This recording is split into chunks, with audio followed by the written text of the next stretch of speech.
In this lesson, you will be learning about differentiation in teaching and learning. As a teacher, you may already realize that your students are all different in some way. It is important that you are fair in your assessment of your learners. So you might think that if you set the same assessment for all your learners, you have achieved a fair and consistent assessment. But this is often untrue. Differentiation is not something new. It's something good teachers have always done in every lesson. So what is differentiation? The term differentiation refers to anything that accommodates differences in your learners and as a result leads them to learn more effectively. Convery and Coyle from the Centre for Information and Language and Teaching and Research defined differentiation in their 1993 publication Differentiation, Taking the Initiative as the process by which teachers provide opportunities for learners to achieve their potential, working at their own pace through a variety of relevant learning activities. So how do you differentiate? Before you can start to differentiate effectively, you need to be aware of the different strengths and weaknesses of your students. What one student might be capable of accomplishing easily, another might need support to achieve. You also need to be aware of the different ways in which your students learn and take account of this in planning your teaching. Where possible, you should aim to include a range of activities or strategies to take account of a variety of learning styles. You should undertake some kind of subject or subject skills related assessment during one of the early sessions. This will allow you to get to know your students and be aware of areas where you will need to differentiate. From this information, you will be able to build an initial group profile, and this can be added to as you get to know your students better and become more aware of their individual strengths and needs. Before you plan your differentiation strategies, you should consider the environment in which the teaching takes place. Differentiation works best in a supportive environment where both teacher and student are aware of each other's strengths and needs and work together to support each other. It is important to create an atmosphere which is supportive and non-threatening, as this helps students to recognize and value individual differences so that they will support each other in their learning. You should also aim to make time to speak to each student individually in order to give feedback and support and develop targets that are appropriate to the individual student. Students should be clear about your availability for individual support. It is important not to allow your time to be dominated by an individual student to the detriment of the rest of the group. Aims and objectives should be made clear at the start of the session, and any activity should be clearly explained and its purpose made evident in order that students fully understand what is expected of them and why. Students should be given manageable tasks and clear short-term goals in order that they can be motivated by success. Students need to understand expectations, so it is important to establish ground rules. This is best done in discussion with students, but there are some basic elements that should not be left out. Your students should be made aware of the need to respect and support other students.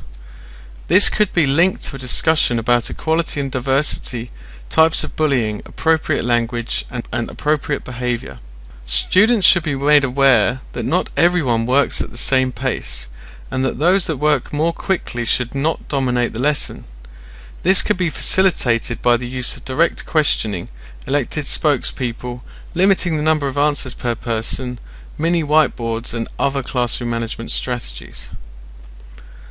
Students will benefit from an understanding of the types of activity that will be employed and the purpose and benefits of each activity. These could include pair work, group work, peer assessment, etc. You need to ensure students are aware of strategies to enable those who are absent to have the opportunity to catch up without affecting the learning that is planned for the rest of the group. There are a variety of different methods of differentiation. The method you choose should be based on the activity you are planning, the desired learning outcome, and the needs of the student group. Differentiation by task is when you set a slightly different task for different students either depending on their different skills, ability, or way of working. You could set the same task but give a variety of contexts with varying degrees of difficulty. For example, students in a music songwriting lesson could be asked to compose songs in the styles of different genres of varying degrees of difficulty. In group projects, this could be reflected in the tasks allocated to individuals as part of the overall task. Differentiation by extension task or challenge card is where you develop a related activity which could be handed to the students on completion of work. You could also develop a range of challenge cards with varying degrees of difficulty to extend the scope of a task or activity. An example of an extension activity in a health and social care lesson looking at signs, symptoms and effects of various illnesses would be to find support agencies for a particular illness. An example of a challenge card in the same lesson would be to give a higher performing group a card asking them to consider the connections between the illness and the environment as part of the activity, or give another higher performing group a card asking them to consider the links between the illness and preventative measures. Lower performing groups would carry out the activity without challenge cards. Differentiation by questioning would include questions directed to specific students taking account of their levels of ability and their self-confidence.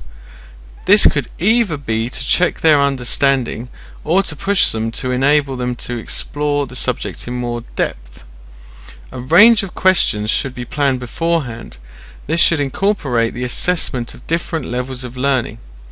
For details on different levels of learning, refer to Bloom's taxonomy. With project or problem-based learning, students can approach a problem in a wide variety of ways and can build on their different skills, interests and experiences. It involves setting a problem for the students which allows them to discover for themselves either information, rules, trends, advantages and disadvantages, etc. An example of this would be to give students a correctly punctuated piece of writing containing a large number of semicolons, and then asking them to work out the rules for the use of the semicolon. Differentiation by support could include LSA support or tutor support to individuals or small groups. It could also include the way you might explain things to students, the type of language you would use, and how explicit you might need to be. It would also include the choice of students who work together, either in pair work or group work.